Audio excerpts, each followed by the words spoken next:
You're listening to the Monocle Daily, first broadcast on the 28th of August, 2025 on Monocle Radio. If Vladimir Putin wants peace, has funny way of showing it, part umpty million. Is ability to lift heavy things important to a city leader? And why your cat could make your French rail trip expensive. I'm Andrew Muller. The Monocle Daily starts now.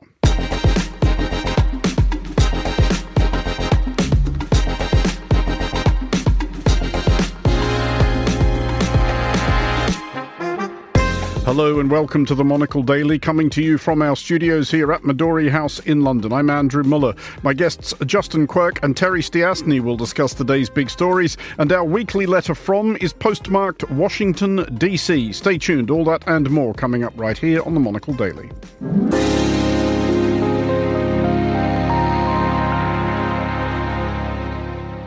This is the Monocle Daily. I'm Andrew Muller, and I am joined today by Terry Stiastny, political journalist and author most recently of Believable Lies, The Misfits Who Fought Churchill's Secret Propaganda War, and by Justin Quirk, creative director and writer and the author less recently of Nothing But a Good Time, an acclaimed study of 80s hair metal. Hello to you both. Hello, Andrew. I'm just searching in my head, Terry, for some sort of overlap between the propagandists of World War II and the hair metal milieu of the Sunset Strip in the 1980s. I mean, you know, eccentricity and too much drinking. Exactly, possibly. rowdy cast of non-abstemious eccentrics. But yes, we can exclusively reveal, Terry, that at some future juncture we will be broadcasting an interview we have recorded with you about the book. But just briefly, you've got 15 to 20 seconds. Give it another plug. It's a story about fake news during the Second World War and the cast of characters who created it, who, as you say, were eccentric, interesting and full of big ideas about how you persuaded people who you were at war with to do what you wanted to do. Eccentric, interesting, full of big ideas. Justin, does this sound like the people you wrote about in Nothing But a Good Time? Well, it sounds a little bit like Terry has been reading over my shoulder when I'm planning my book. But it's, the parallels are endless between these boastful, society-damaging young men and the ones Terry was also writing about. Well, we will start in Kyiv, which was last night hit by yet another wave of Russian airstrikes, which killed at least 19 people, among them 4 children. Among the buildings damaged in the barrage was the office of the British Consul. As a consequence, Russia's ambassador to the United Kingdom, Andrei Kalin, has today been formally summoned to a meeting at the Foreign Office, at which biscuits may well not have been offered. In other unsurprising developments, Russian President Vladimir Putin has rejected the idea of European peacekeepers in Ukraine, contradicting the claims of US President Donald Trump that Putin was broadly fine with the idea. Justin, do we have to consider the possibility that Vladimir Vladimirovich Putin, of all people, is perhaps not actually all that interested in peace? Well, I mean, it seems that the line we've heard from several of your previous guests, particularly those from the Baltics over the last 2 years and change, has been borne out. I mean, I think, the question is, what does this mean for a peace process? I suppose the rejoinder question is what peace process at this point, as it's very difficult to see how you can come to any accommodation where one of the major parties involved appear to have absolutely no interest in even sort of moving incrementally towards that. If we consider today's diplomatic theatrics in London, Terry, the summoning of the ambassador, and it is a fairly theatrical gesture, and this one seems to have been more than most, in that reports suggest he was in and out of the Foreign Office in about 15 minutes, so it does rather suggest that he turned up, they told him, well, you've been summoned. Now go home again, or certainly words to that effect. But is that actually fairly weak source? Is there not an argument at this point for a sterner step up to perhaps and including telling him to sling his hook? Well, I think these are the formalities that you have to go through at this point. And, it's interesting that they've got the parallel process going on within Europe, and particularly, one of the reasons for this being that there's been damage to, British Council buildings, EU delegation buildings in Kyiv. But yeah, you're right. I think they should be taking this extremely seriously and trying to show, not just through the usual processes, how seriously they will be taking it. And I also imagine that European leaders are sort of getting on calls and then getting on calls to Washington, kind of saying, look, we told you this was going to happen.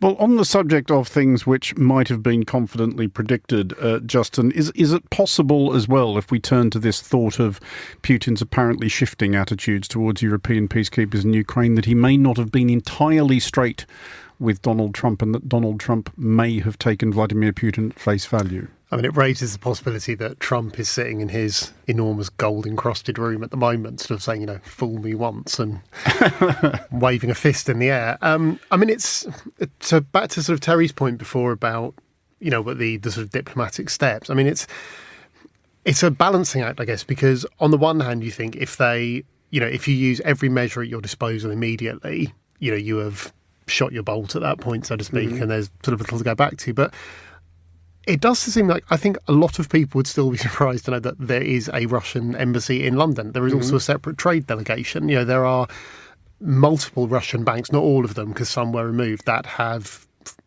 basically unfettered access to the SWIFT banking system.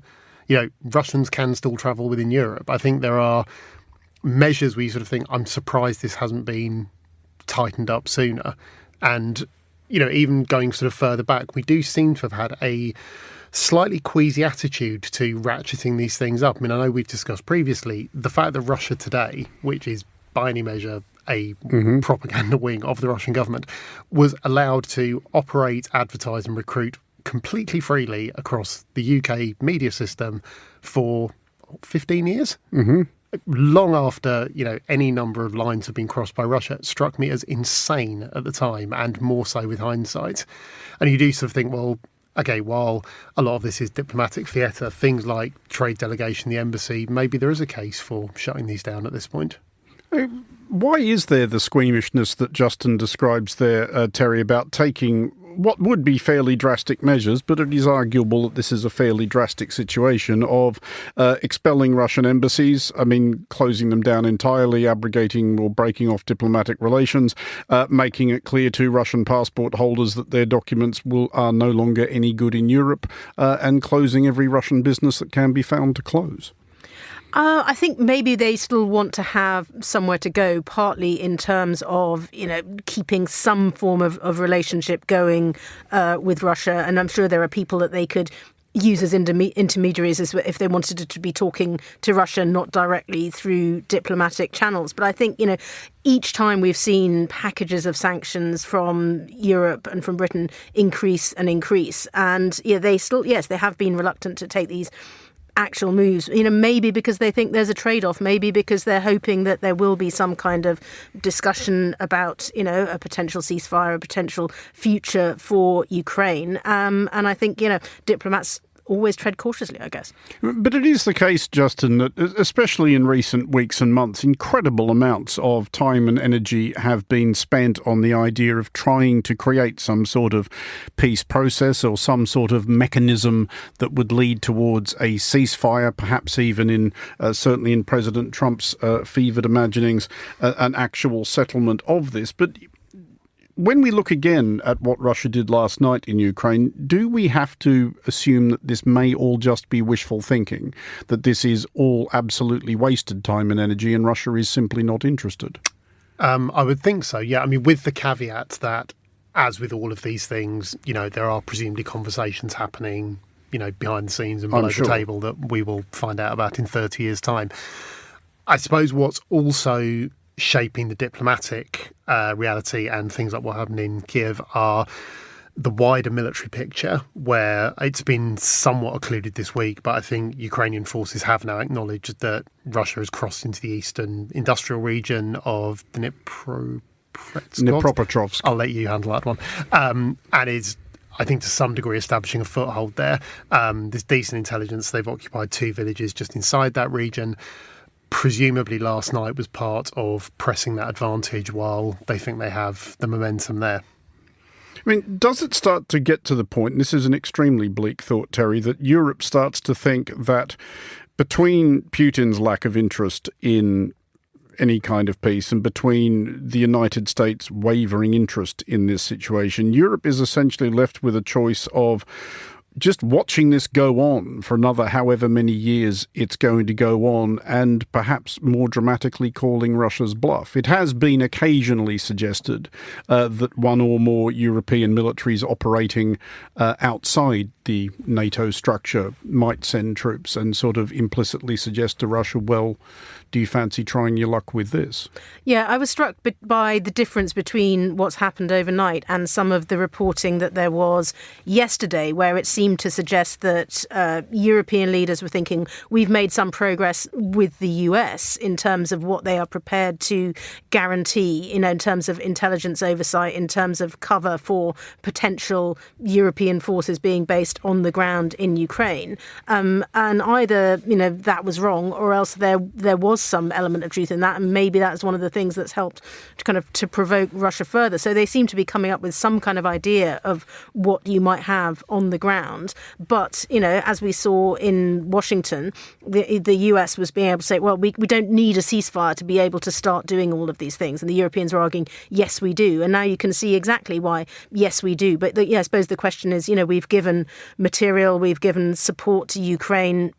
Do we start taking those steps of putting, advisors, I think it's the usual way that people start getting involved in these things, on the ground? And are we prepared to risk the consequences of that? Well, to Copenhagen now, but continuing with the theme of diplomatic summonings. The United States man in Denmark has received a wigging at the local foreign ministry over reports of covert psyops being conducted in Greenland by unspecified agents of the US, apparently seeking to interest the locals in the idea of being annexed by America and possibly, who knows, renamed Trumpalia. The Danes have been unsurprisingly unamused by Trump's designs on Greenland, which is part, indeed geographically speaking, most of the Kingdom of Denmark. Possibly not helpfully, a White House official has suggested that the Danes calm down, a phrase which has not once in the history of human discourse had the requested effect. Justin, further arguably unhelpful US statements here. They said they would not comment on, quote, the actions of private citizens in Greenland, pause for the panel to stroke their chins, and respect the rights of Greenlanders to, quote, determine their own future. The extent to which the US seems to really be going all in on the aping Russia thing at this point is, it was redolent of the deniable operations, little green men, wink, nudge, right down to the tone of that statement. You thought, God, this is like something being broadcast on Russia today. It was interesting, the calm down thing as well. I would say, actually, conversely, Denmark is far better sort of coming back quite hard on this, because I think one of the few, and I'm aware this could change by the minute with Trump, one of the few constants of his international relations at this point seems to have been that the leaders who generally have fared best have pushed back on him to some degree. I think Canada was obviously the key example there. So I think from Denmark's point of view, there's probably little virtue in taking this, and I think pushing back is probably the right idea. I think there's also a wider point that when we look at the sort of misinformation and covert operations sphere more generally, one of the few things that actually seems to work quite well against it is governments just being completely transparent when they find this stuff and open about what they think is being done. I think back in February 2024, France came out and were very, very public about the fact there was a influence operation that was going to target countries that were allied with Ukraine. I think Viginum there, they have a specific agency that works on this stuff, who've been very, very much on the front foot over the last couple of years. And that seems to be one of the few things that work. Finland, I think, have really led Europe in terms of educating their citizens about this stuff and inoculating them. And I think your best line of defence against this stuff is not technological, but it's going to be human, essentially training citizens to be aware of this stuff and less susceptible to it.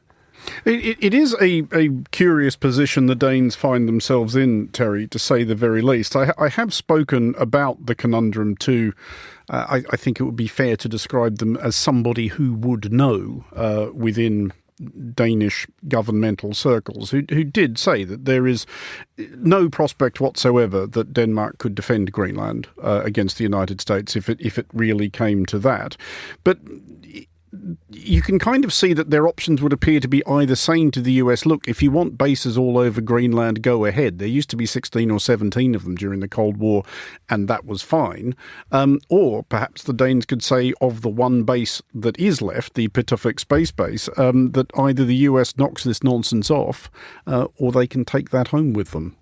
Yeah, I think, agreeing with Justin that, it's quite good to actually be open about what you're doing. But it's just really interesting to look at, the reports that Danish intelligence has been putting out via Danish broadcasters about how this kind of influence and disinformation seems to be working. And it does come completely out of the classic sort of black propaganda playbook, the idea that you exploit different interests, different factions within the country. And this is, it's partly the Danish domestic and Greenland domestic politics that is going to worry people a lot. I mean, according to some of the reports, it was saying there's a US visitor was seeking to compile a list of Greenlanders who backed the US attempts to take over and try to recruit them. And now it may just seem to have been a little bit heavy-handed. I don't know if there was someone in a red hat, an American with a clipboard going around, can you give me some names here? But that's exactly what this kind of disinformation tries to do. It tries to sort of set a country against itself. And that is dangerous given even with the bigger strategic picture. So I think,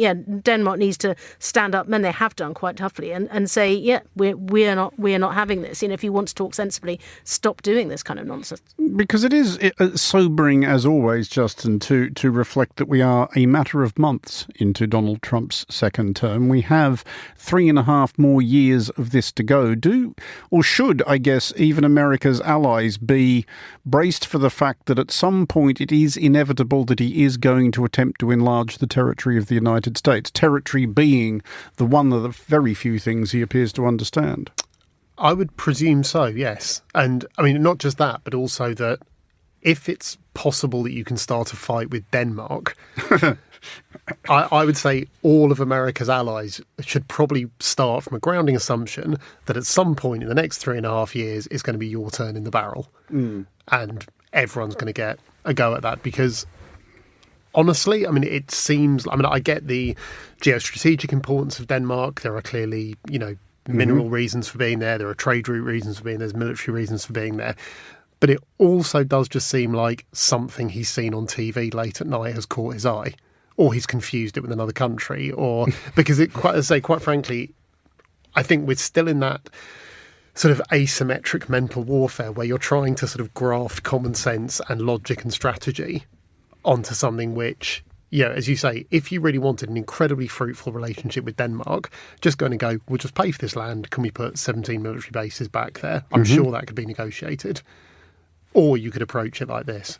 I mean, it's difficult to estimate or know where to start estimating, Terry, the amount of time that European leaders must be spending at the moment screaming into pillows when Europe does have an actual threat facing it from one direction without having to worry about the possibility of war within NATO because Donald Trump wants Denmark.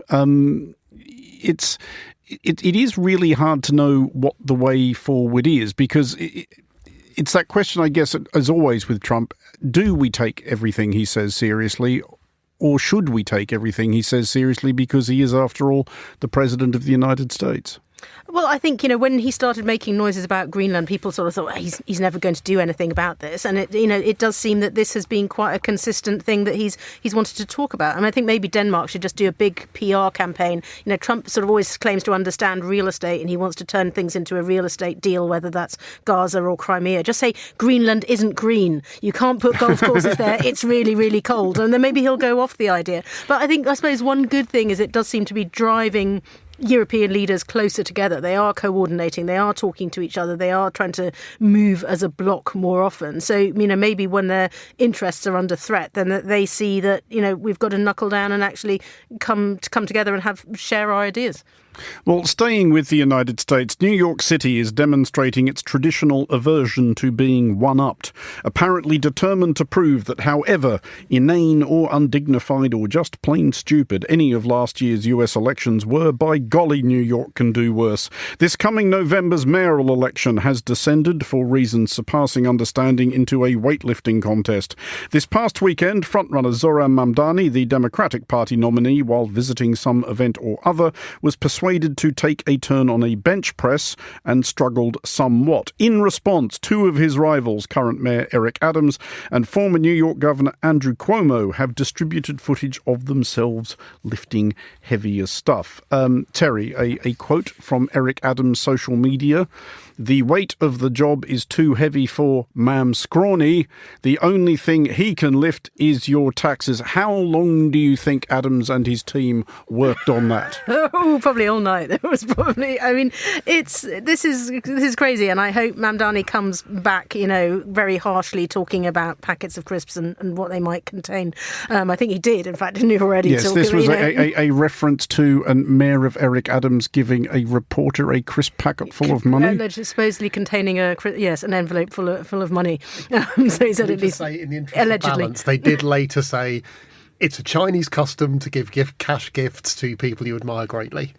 Well, not usually hidden in crisps, though. And I'm not sure the woman was Chinese, but I've been to China 2 whole times and nobody gave me a crisp packet full of money. Perhaps they do not admire me greatly. Hard way to find out. But anyway, this seems to be a sort of weird thing, and it's not only the Democrats. I mean, you saw sort of RFK and Pete Hegseth doing this pull-up, push-up challenge to show off how strong they can be and how macho they can be, and that RFK can do his push-ups while wearing jeans, which again makes no sense to me whatsoever. And maybe they're going for a particular demographic, young men who are sort of vying with each other to see how fit they can get. But I think this must deter at least as many people as find it at all attractive. Justin, you have written about men's fitness and subjects adjacent. The Pete and Bobby challenge, to which Terry refers, is apparently 50 pull-ups and 100 push-ups in 5 minutes. Are you surprised at all that actual fitness trainers, i.e. people who do this stuff for a living, who have been contacted for comment, have largely replied, "For the love of God, do not attempt to do this. It is somewhere between unrealistic and genuinely quite dangerous"? Yeah, you'll dislocate your shoulders. Can I also say, having seen the footage of Hegseth doing pull-ups, if he's counting each of them as one rep, I have a bridge to say. Does he not get his chin over the bar? His form is terrible. It's like he looked like, with the way his legs were swinging around. Do you remember like the spitting image puppets in the 80s with like the little legs? It was chin not over the bar, legs swinging around wildly. I mean, the slightly more serious point, I would say, firstly, in Mandani's defence, that was a 60-kilo weight, and he's not a particularly big guy. 60 kilos is a fairly respectable bench. I'm not going to flex. I can obviously lift more than that, but for a relatively small guy, 60 kilos, and you're not warmed up, that's fine. He didn't disgrace himself too badly then. On the face of it, I mean, the sort of bigger question about why is this link? Is there this link there between things that are coding right wing and gym culture? On the face of it, I'd say gyms are good. Health culture is good. No one at this table is suggesting otherwise. Well, yeah, and I would sooner take young men going and working out than sitting in basements vaping and playing computer games. And what I've written a couple of long pieces about this previously, about one of the attractions that I think has built gym culture hugely in the last decade or so is that, unlike most things in society, and at a time when a lot of things seem rigged against particularly young men without particularly good prospects, it's one of the few very egalitarian spaces left. You turn up, you put the work in, you will get results. It's sort of like what you tell your children the world is going to be like. Show up and work hard, and the best man comes first, and it doesn't matter whose parents are. 100 kilos is 100 kilos. There's a sort of wider problem. We've also... You're saying you can bench 100 kilos, Justin? I mean, your words, Andy, not mine. This is sort of the male-coded version of what we've seen in the last few years, where there was this sort of pipeline from the New Age yoga world to the far right, which was more sort of prevalent among women, really took off during COVID. Arguably, that's as damaging. I mean, I'm sceptical of generalisations because, I go to the gym a lot, and you see a lot of like very positive, groups of people cutting across borders and boundaries and things. But what you do historically tend to see is that in times when society is in a lot of upheaval, people turn inward and focus on themselves. Think about sort of like the yoga boom in the 80s, and it's like Adam Curtis's film The Century of the Self does a lot about this. But I think on the left, that's probably manifested as identity politics, and on the right, it's manifested as gym politics. And I think to some degree, they're two sides of the same coin. I mean, it is possibly also worth pointing out, Terry, that both RFK Jr. and Pete Hegseth work directly for possibly the least fit living man in the United States. But just finally on this, Terry, I did want to cast you as the median voter. Has the amount a given candidate in a particular election can bench ever influenced your vote? I haven't seen this make the transition to British politics yet, and certainly, I mean, I think there's one woman. The idea of watching Boris Johnson try to lift some weights, or even like Liz Truss and Rishi Sunak. I don't know. Not sure how much Keir Starmer goes to the gym. He plays football certainly, but I really hope it doesn't. And if I will get my calisthenics teacher onto them to say that their form is incorrect if they do.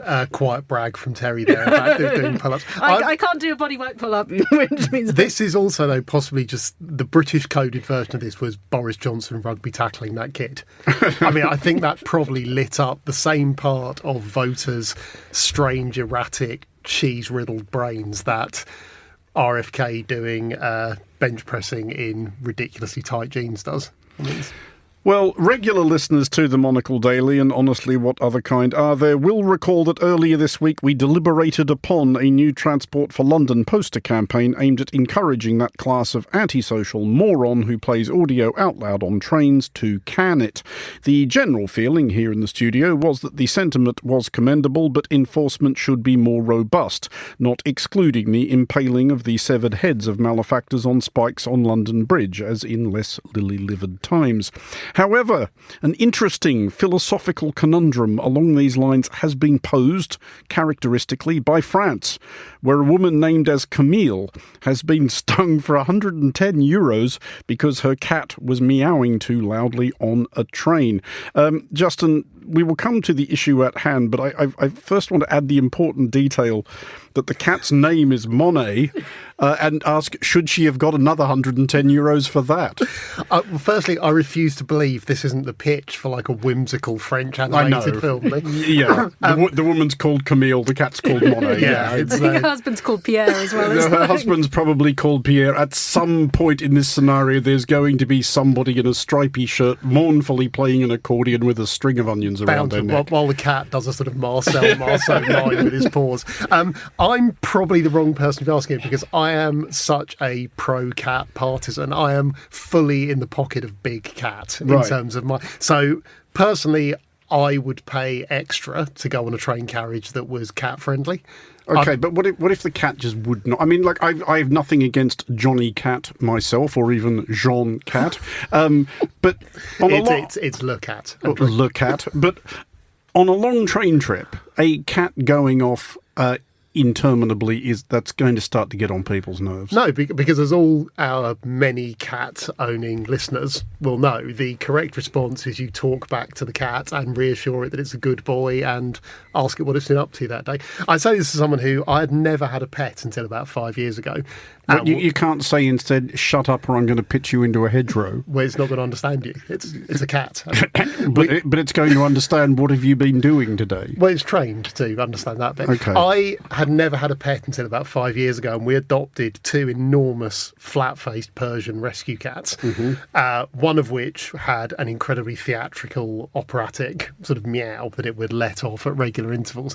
And I was very much like, look, it's fine, I'm not a cat person, whatever. Within about 12 hours of them arriving, I was literally just carrying them around the flat, singing to them, having a little dance with them when I got in from work. I think you would be the same, were you trapped in the carriage with Monet? I don't know, because the closest I have come to this, Terry, was a flight many years ago, if memory serves, from Palermo to somewhere else in Italy further north. A woman got on board with a small, very yappy dog, both of whom I have to say were lucky to make it off the plane alive.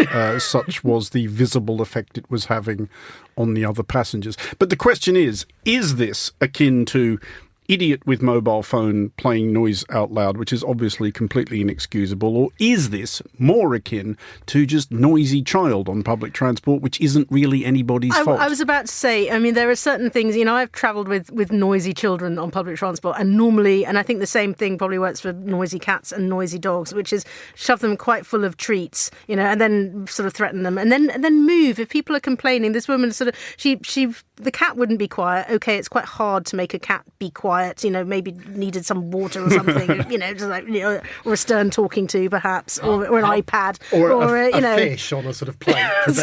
something. But then people were complaining. She refused to move. She was obviously clearly being quite stroppy about it. So I think, there's a limited amount you can do, but I do like the French attitude to this. There was a story recently where somebody refused to stop talking and they were just put off the train at the next station, or I think even between stations, and left there to find their own way home. Maybe they are ahead of us on this, because last time I came back to London on the Eurostar, as it pulled out of Paris, and you get the sort of pre-trip announcement, the person, and I cannot do the accent justice, did say, and if you want to listen to things on your phone, for the love of God, put headphones on. And the phrase "for the love of God" did get an appreciative chuckle up and down the train. Is the solution here, Justin, quiet carriages? This is my own favoured solution. This is me fairly flagrantly inserting my own prejudices by way of a question. Not just quiet carriages as do exist on some routes, but mercilessly enforced quiet carriages. Like sort of like penitent monastery levels of quiet. Ideally, yes. And anybody who broaches that piece is bundled off the train. And as I have said before, not waiting for the next station or anything, you're going off. At 200 kilometres an hour. Well, this also, a friend of mine once lived in Finland and said for the first couple of weeks they were there, they were convinced there was a law against talking on public transport because there was the complete absence of small talk, noise, social interaction generally. I'm not sure how Monet would fare up there, but he's. I like to think that he's still riding around the French rail network somewhere. At €110 a trip. Justin Quirk and Terry Stiasny, thank you both for joining us. Finally, on today's show, it's our weekly letter from, and it is from Washington, D.C., from Rajesh Mirchandani. Under the authorities vested in me as the President of the United States, I'm officially invoking Section 740 of the District of Columbia Home Rule Act. You know what that is? And placing the D.C. Metropolitan Police Department under direct federal control, and you'll be meeting the people that will be directly involved with that. People I'm due to meet message to ask, is it safe to come into the city? A book launch I attend is half empty. Summer restaurant week reservations are down. A friend's Airbnb has more cancellations than bookings. What's going on? President Trump's deployment of the National Guard to the streets of DC. That's what. Around my office near the White House, I've seen small groups of soldiers, once strolling past a museum on the National Mall and twice around metro stations. That's it. Yet clearly the perception of their presence is having a chilling effect. And make no mistake, some 2,000 of them are here. As of this week, they're armed. Media shows Guard members by the big monuments, Lincoln, Jefferson, Washington, taking selfies and buying ice cream, more like tourists than civic protectors. A friend showed me a photo of a young guardsman mopping graffiti off a sidewalk. Meanwhile, Reuters is reporting they're a rare sight in the city's most dangerous neighbourhoods.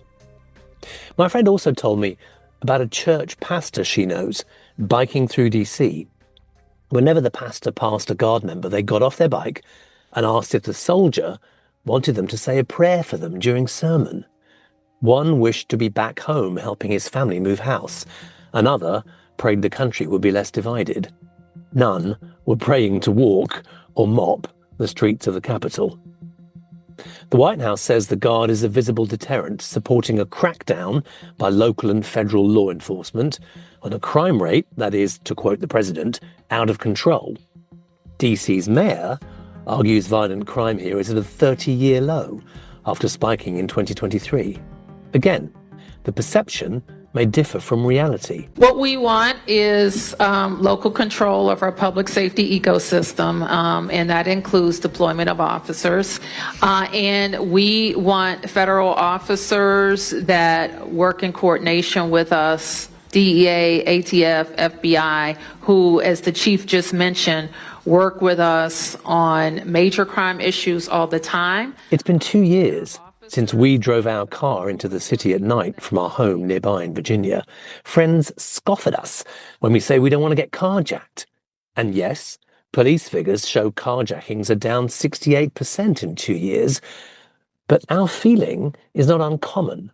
A local news survey ahead of the National Guard deployment found residents disapproved of the city's anti-crime efforts by a margin of some 50%.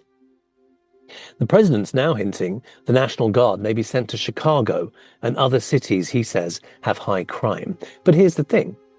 8 of America's 10 deadliest cities are in Republican states.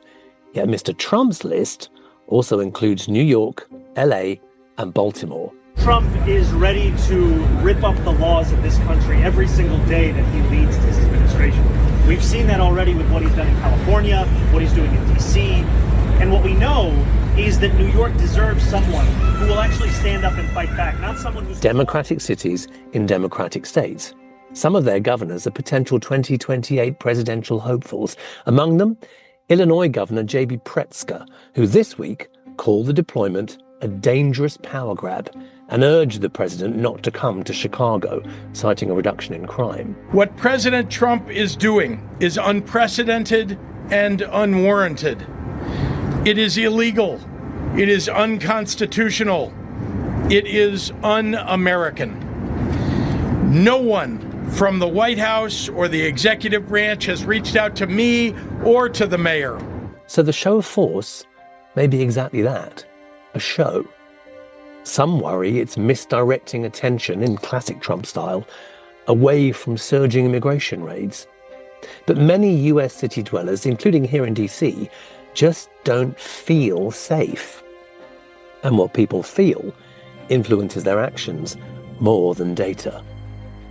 It takes a while for people to realize things have changed, both falling crime rates and the creeping normalization of armed US military on US streets. But the chill happens in real time. For Monocle in Washington, I'm Rajesh Merchandani.